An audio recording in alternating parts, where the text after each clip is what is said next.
Ассалаумағалейкум. Мен бүгін сіздерге тәтті бұрышты қыс мезгіліне қалай сақтауға болатынын көрсететін боламын.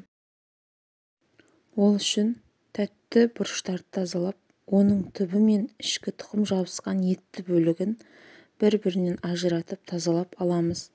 Еш ысырапсыз бұрыштың барлық бөлігін пайдалануға болады.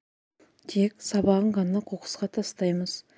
Бүтін бұрыштарымызға қайнаған су құйып, 10-15 минут бетін жауып қоямыз. Осы уақыт аралығында тұқымдарды ішкі етті бөлігінен ажыратып тазалаймыз. Тәтті бұрыштарымыз дайын. Суын төгіп, салқын сумен шайып, суын сарқып аламыз. Ыстық суға салған себебіміз, оны ықшамдап жинау барысында тез сынып бүтіндігін бұзбау үшін жұмсартып алдық.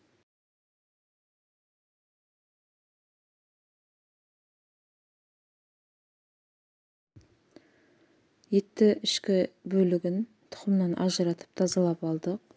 Тұқымды мүлде тастамаймыз. Оны кептіріп, блендермен ұнтақтап, пайдалы хош иісті ұнтақты әрбір тағамға дәмдеуіш ретінде пайдалануларыңызға болады.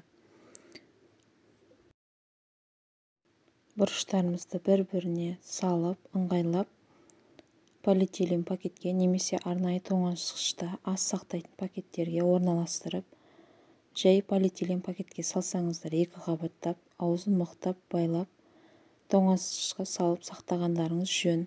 Себебі тәтті бұрыштың иісі өткір болғандықтан, тоңазытқыштағы басқа асқа иісі сіңіп қалуы мүмкін.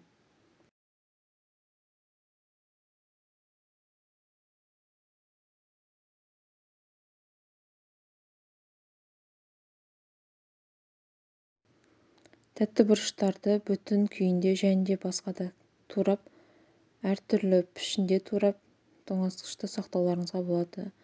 Мен осылай ұзынша қылып турап, салаттар үшін ыңғайлы етіп сақтаймын. Және етті бөлігі мен бұрыштың түбінің жартысын мясорубкадан өткізіп, оны полиэтилен пакетке салып, пластиналарға бөлемін.